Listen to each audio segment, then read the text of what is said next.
And my next guest is Russell Glass, CEO of Headspace Health. Headspace Health is a mental health care platform offering mindfulness and meditation tools, coaching, therapy, and psychiatry. Thank you so much for joining us today, Russ. Would love to hear more about Headspace for our viewers that aren't as familiar with the service, and talk to us about how one should go about using it. Headspace Health is the combination of Ginger, which is an on-demand mental health platform, and Headspace, which is a mindfulness meditation platform that we merged in October of this year. And we're really trying to create a scalable end-to-end mental health platform that, our mission is, how do we transform mental health to improve the health and happiness of the world?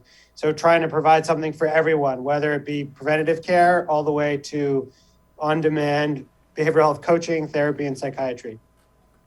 Absolutely. And, one of the services that Headspace provides or, teaches users about is meditation. And I think we hear quite a bit about meditation, but a lot of people, including myself, we try to meditate sometimes to relieve stress, but there's some difficulties there. Your mind is racing, you're thinking about something else. And, I think speaking from my experience, I get frustrated and then I just stop. What are some tips for some people looking to get into meditation, and how does Headspace help with that? Well, first, we have supported 100 million users around the world. We have millions using our product every month. And, we've got over 3,500 companies who are using this to support their employees. So we know that there are a lot of people that are getting a lot of value out of it. Second, understanding the science of it's important. And we've seen through RCTs or randomized controlled trials, through retrospectives that have been peer reviewed, that this kind of mindfulness meditation really improves people's lives. We see 32% reduction in stress with just 30 days of use. We see 31% reduction in anxiety with 8 weeks of use, and 40% reduction in depression with 8 weeks of use. So it really works. To your point about how to use it and how not to get frustrated, the first thing to know is that there's no right or wrong way to do it.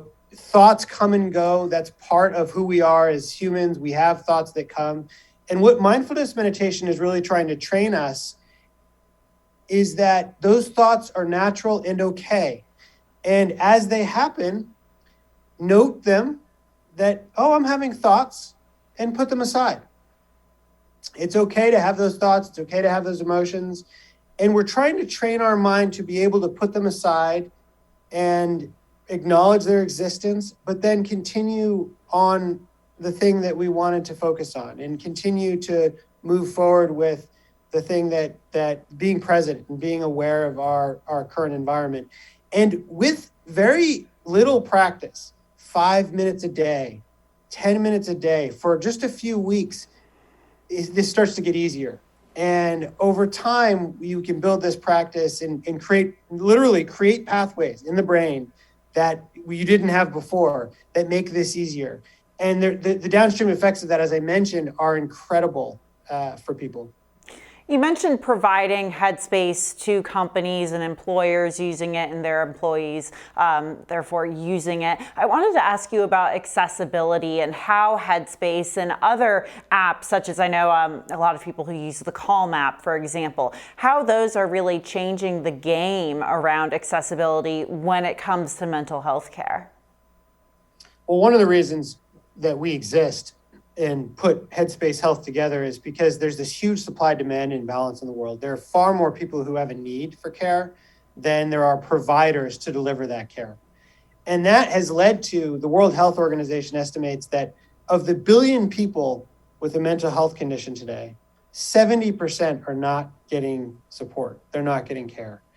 And that it's just a staggering failure of our healthcare system, a staggering amount of need. And so we look at that and say, okay, how do we create a much more accessible, a much easier to use and available platform?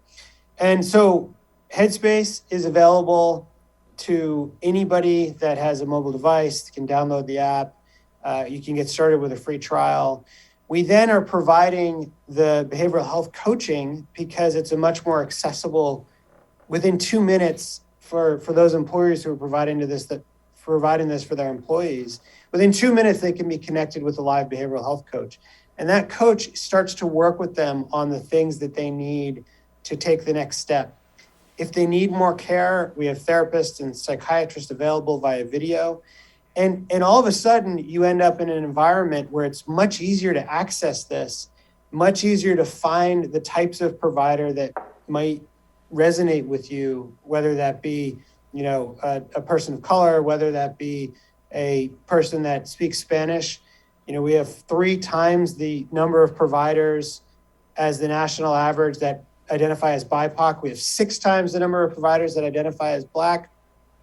That really gives us the ability to provide care that is meaningful for those who may not have access otherwise. And that's such an important point. And, while we're on the topic of demographics, I've noticed just anecdotally that younger people, whether it's millennials or members of Gen Z, they seem much more open about talking about mental health, talking about going to therapy, their, relationship with their therapist and so on.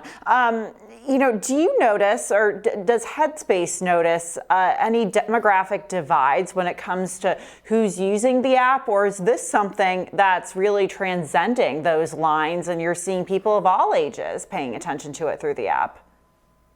It's a great call out. The positive trend of our youth being more willing or less stigmatized. They're more willing to talk about this, and that's a huge change. And that's going to be beneficial to us moving forward. One of the, call it, silver linings, I think, of the current situation we're in. The downside to that is that the system wasn't able to handle the amount of people who were reaching out for care before. Now we have this whole influx who are actually destigmatized and willing to ask for help and ask for support. So we've got this period now of transition where we have more people who need care. We have the youth that are much more likely to raise their hand and say they have a need, but we don't have the providers for it. So it makes these digital interventions more important. It makes new ways of delivering care more important. We do find that our audience tends to shift younger. So our kind of average age is in the 35 to 40 range. And we find that it tends to skew slightly female versus male, although that's balanced out a little bit more so in the pandemic. It's a little closer to 50-50 during the pandemic.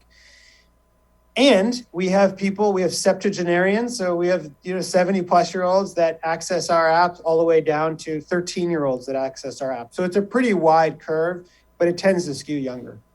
That's amazing. And, before I talked about the Calm app, obviously Headspace, heck, Peloton has a meditation app, within their platform that focuses on mood and healing and that kind of a thing. What's next for the mental health industry? I don't know if there's really a term for it, but it seems like this is an expanding industry that, people are really starting to take advantage of. First, that you see the amount of investment that's gone into this space. A lot of that is catch up for just a decades of underinvestment in thinking about mental health as part of overall health. And so I think that when you think about what's next, first of all, we think measurement-based care is going to be part of the next generation of mental health care. It's in most areas of health, you have measures. You have blood pressure you measure, you have temperature, you have blood tests you take. In mental health, historically, there's been very little measurement. So that's one big change. And that measurement then is going to lead to much more personalized interventions. So as you understand what people's needs are, as you can measure and apply that data, we'll be able to create interventions that are much more targeted and relevant for individuals versus just generalized therapy or generalized medication that someone might get because they're not feeling well.